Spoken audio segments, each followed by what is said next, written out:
Hello students, आगे बढ़ते हुए आज हम प्रश्नावली 1.1 का प्रश्न क्रमांक 3 का ये तीसरा प्रश्न हल करना सीखेंगे। इसके पहले के 2 प्रश्न हमने सीखे हैं अच्छे से। इसमें भी तीसरे प्रश्न में भी 3 संख्याएं हमें दी गई हैं, 8, 9 और 25। अब इनका हमें HCF और LCM ज्ञात करना है। तो देखो, हम सवाल को वैसे ही सॉल्व करते हैं जैसा हमें बोर्ड एग्जाम में करना है। अगर आ जाएगा तो इससे आपको डबल फायदे होंगे। सबसे पहले तो आपका नोट्स बन जाएगा, दूसरा आपको समझ में भी आ जाएगा, और सबसे आखिरी वाला पॉइंट, ये आपका टाइम भी कम लगेगा। और हर एक वीडियो में आपको हर एक सवाल है, तो जिसमें डाउट है आप वही देख सकते हो। पर्टिकुलर प्लेलिस्ट आपको डिस्क्रिप्शन में मिलेगी। सबसे पहले क्या करना होता है, जो भी हमें दिया गया है वो हम ज्यों का त्यों लिखते हैं। तो हमने लिखा दी गई संख्याएं। क्लियर है? अब जो संख्याएं दी गई हैं उनको लिख लेते हैं, 8, 9 और 25। अब इसके बाद हमें HCF और LCM निकालने के लिए उन संख्याओं के अभाज्य गुणनखंड पता होने चाहिए। क्या पता होने चाहिए? अभाज्य गुणनखंड। तो हम हेडिंग लगाएंगे संख्या 8 की अभाज्य गुणनखंड, उसके नीचे हम लिखेंगे संख्या 9 के अभाज्य गुणनखंड, और उसके भी नीचे लिखेंगे संख्या 25 के अभाज्य गुणनखंड। तो बताओ, इतना कर लोगे ना? इतना तो बहुत आसान है, कर लोगे। 8 के अभाज्य गुणनखंड, 9 के अभाज्य गुणनखंड और 25 के अभाज्य गुणनखंड। अब अभाज्य गुणनखंड कैसे निकाले जाते हैं? तो सबसे पहले रफ पेपर का यूज कर रहा हूं मैं। उस सवाल में आपको गुणनखंड की विधि नहीं लिखनी है, वो रफ में ही करना है। 8 की निकाल लो सबसे पहले। तो संख्या 8 लिख लो, एक खड़ी लाइन और एक आड़ी लाइन लिख लो। अब 8 एक सम संख्या है, 2 से बहुत आसानी से भाग चला जाएगा।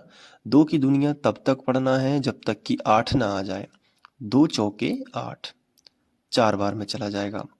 फिर 2 की दुनिया तब तक पढ़नी है जब तक कि 4 ना आए, तो 2 दूनी 4, और फिर 2 एकम 2। जैसे ही यहाँ पे 1 आ जाए, समझ लेना कि गुणनखंड विधि समाप्त हो चुकी है।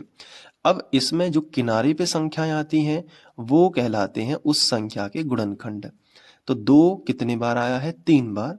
तो 8 को हम लिख सकते हैं 2 के ऊपर जितने बार आया हो उतने की घात। 3 बार आया है तो 3 की घात लगा देंगे। समझ पा रहे हो ना? अब 9 के अभाज्य गुणनखंड, तो मैं रफ पेपर का यूज फिर से कर लेता हूं। ये देखिए, अब 9 के लिए आप कैसे, 9 एक विषम संख्या है तो 3 से भाग जाएगा। अगर सम संख्या होती तो 2 से भाग जाता। तो 3 से भाग कर लेते हैं। 3 तिरका 9, कितनी बार गया? 3 बार। फिर 3 एकम 3। तो जैसे ही 1 आता है तो गुणनखंड विधि समाप्त है। अब 3 3 2 बार है तो 3 के ऊपर 2 की पावर, क्योंकि 3 जो है वो 2 बार आया है। अब 25 के लिए भी हम 5 गुणित 5 लिख सकते हैं, यानी 5 के ऊपर 2 की पावर। आप निकाल के देखिएगा, यही आएगा। अब हमने ये कर लिया। अब हम तैयार हैं किसके लिए? LCM के लिए। सबसे पहले हम LCM निकालते हैं। LCM किनका? 8, 9, 25 का। तो LCM निकालने के लिए आपको पहले संख्याएं लिखनी है बिना रिपीट करे। मतलब सभी संख्याओं को लिखना है, बस डबल रिपीट नहीं करनी है। तो और अभी घातें मत देखना, अभी संख्याएं बस देखो। पहले लिखो 2 गुणित, फिर लिखो 3 दूसरी संख्या, फिर तीसरी संख्या 5। तीनों संख्याएं बिल्कुल अलग अलग है। अब LCM में होता क्या है कि जो भी संख्याएं लिख ली हैं हमने बिना रिपीट करे, उन संख्याओं की सबसे ऊंची घात देखो तीनों के गुणनखंडों में से। चलो 2 की बारी। पहले 2 की सबसे ऊंची घात है यही 2 के ऊपर 3 की घात। फिर 3 की सबसे ऊंची घात यही 3 के ऊपर 2 की घात। 5 की सबसे ऊंची 5 के ऊपर 2 की घात। तो ऐसे LCM निकालने का मेथड है। ये एक ट्रिक है, तो मैं वो ट्रिक हर जगह लगा लेता हूं ताकि आप भी उस चीज को समझें। यहाँ पे तो क्या है कि संख्या अकेली है, लेकिन कहीं दूसरी संख्या 2 गुणनखंड होते, 3 3 4 4 होते, तो LCM आप वहां पे भी बिना डरे आसानी से निकाल सकते हो। अब देखो, बराबर के नीचे बराबर लगा लो। गणित में सॉल्यूशन भी बहुत सफाई से करना, गलती नहीं करना, बहुत अच्छे से करना। 2 के ऊपर कितने की घात है? 3 की घात। इसका मतलब आप सभी जानते हैं कि 2 को हम 3 बार लिखेंगे। 2 गुणित 2 गुणित 2 यानी 2 दूनी 4 और 4 दूनी 8। इसके बाद 3 के ऊपर कितने की घात है? 2 की घात है, यानी कि 3 गुणित 3 कितना आया? 9 और 5 पचम 25, यानी वही संख्या आ गई। अब हम इन तीनों का गुणा करेंगे तो 8 नाम 72 और गुणित कितना? 25। मेथड ध्यान रखना, संख्या चाहे भले वही आए आपको, लेकिन अपनी बोर्ड एग्जाम में विधि से करना है।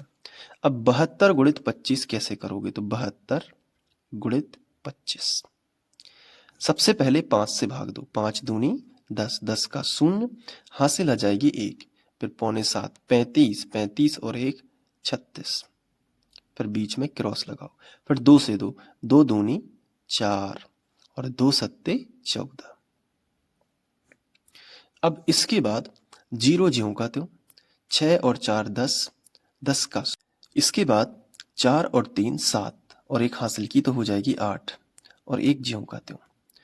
तो यहाँ पे हमने जो 72 गुणित 25 है उसका आंसर लिखा 1800। यहाँ पे हम लिख देते हैं 1800। अब हम निकालते हैं HCF। तो यहाँ पे हम हेडिंग डालेंगे HCF किसकी? 8, 9 और 25 का। तो HCF में होता क्या है आपको ध्यान रखना है। HCF उभयनिष्ठ है, तो इन तीनों में कोई भी चीज ऐसी नहीं है जो उभयनिष्ठ हो। 5 इसमें है तो इन दोनों में नहीं है, 3 इसमें है तो इन दोनों में नहीं है, और 2 इसमें है तो इन दोनों में नहीं है। इसका मतलब ये हुआ कि यहाँ पे हम गुणित में क्या लिख सकते हैं अपने मन से? 1। जब कुछ भी ना निकल रहा हो बेटा तो 1 मान सकते हैं। क्या मान सकते हैं? 1। इसलिए मैंने गुणा में 1 लिखा कि अब HCF 1 हो।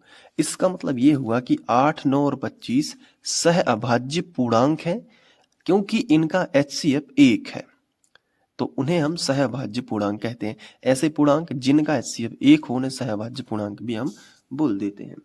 तो इस तरीके से हम लिखेंगे फिनिश लाइन कि LCM बराबर 1800 और HCF बराबर 1 होगा। अब इसको अच्छे से नोट कर लो। सवाल है, सवाल को तरीके से करना सीखो, गणित को तरीके से करना सीखो और अपने आप ही गणित इंटरेस्टिंग लगने लगेगी, रुचि आने लगेगी गणित में। ठीक है, क्योंकि सब्जेक्ट पढ़ना बस जरूरी नहीं है, उसमें वहाँ से पढ़ना चाहिए जहाँ से थोड़ा बहुत इंटरेस्ट आए। मैं तो कोशिश कर रहा हूँ, पता नहीं आपको कैसा लग रहा है, बट मैं अपनी तरफ से पूरा एफर्ट आपके लिए लगा रहा हूँ। अब इसके साथ साथ और भी वीडियोस देखना चाहते हो तो डिस्क्रिप्शन में लिंक है प्लेलिस्ट की, वहाँ से जाके लिख सकते हो। और इसके बाद वाला क्वेश्चन चौथा बहुत इंपॉर्टेंट है, तो वो आपको नेक्स्ट वीडियो लेक्चर में मिलेगा। Thank you.